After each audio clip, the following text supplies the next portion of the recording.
Assalamualaikum warahmatullahi wabarakatuh.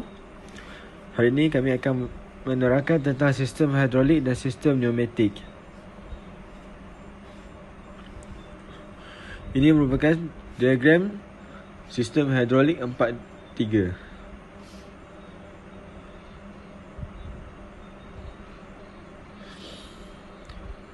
Apabila tulis dalam keadaan neutral, pam dihidupkan menggunakan tenaga yang disalurkan daripada motor.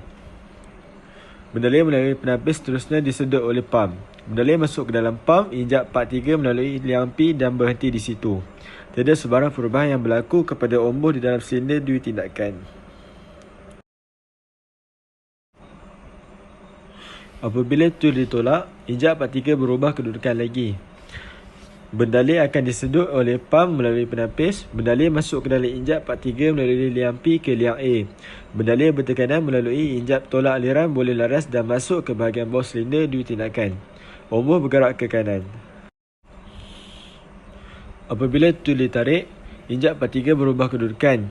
Bendalai disedot oleh pam melalui penapis. Bendalai masuk ke dalam injak part 3 melalui liang P ke liang B. Seterusnya memasuki bahagian atas silinder dui tindakan. Omboh bergerak ke kiri. Bendalai di bahagian bawah silinder dui tindakan masuk ke dalam injak part 3 melalui liang A ke liang T. Bendalai dimasukkan ke dalam tangki. Seterusnya ini sistem merupakan diagram sistem hidrolik part 2 yang disambungkan dengan silinder dui tindakan. Apabila punat tekan ditekan, injak part 2 berubah kedudukan. Bendalai disedot oleh pam melalui penapis. Bendalai masuk ke dalam injak part 2 melalui liang P ke liang A. Seterusnya masuk ke dalam bahagian bawah silinder dui tindakan. Omboh bergerak ke kanan. Apabila punat tekan dilepaskan, injak part 2 kembali kepada kedudukan asal. Bendalai disedot oleh pam melalui penapis. Bendalai masuk ke dalam injak part 2 melalui liang P ke liang B. Bendalai bertekanan masuk ke bahagian atas silinder dui tindakan. Omboh bergerak ke kiri. Bendalai di bahagian bawah silinder dui tindakan masuk ke dalam bahagian injak part 2 melalui liang A ke liang T. Sistem pneumatik 3-2. Apabila pam dihidupkan menggunakan tenaga yang disalurkan daripada motor. Bendalai melalui penapis seterusnya disedot oleh pam.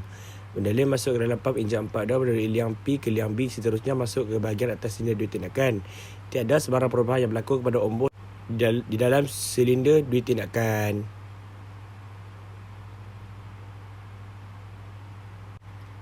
Apabila pemampat udara dihidupkan, udara bertekanan masuk ke dalam liang P. Udara bertekanan berhenti di liang P. Tiada perubahan pada omboh. Apabila punat ditekan, injap 32 berubah kedudukan. Udara bertekanan masuk ke dalam injap 32. Udara bertekanan melalui liang P, keluar melalui liang A. Udara bertekanan masuk ke dalam silinder tindakan tunggal berpegas. Udara bertekanan menolak omboh ke kanan.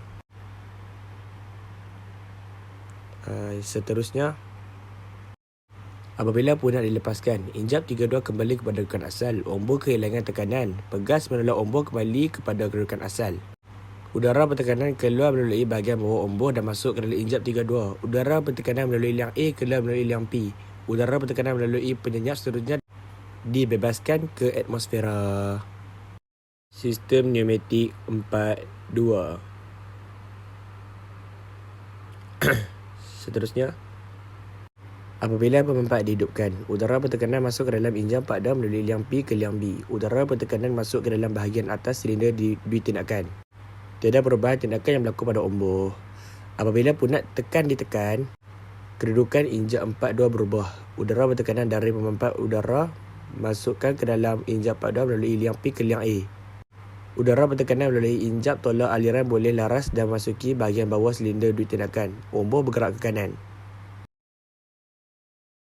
Apabila punat tekan dilepaskan, injap 42 kembali kepada kedudukan asal.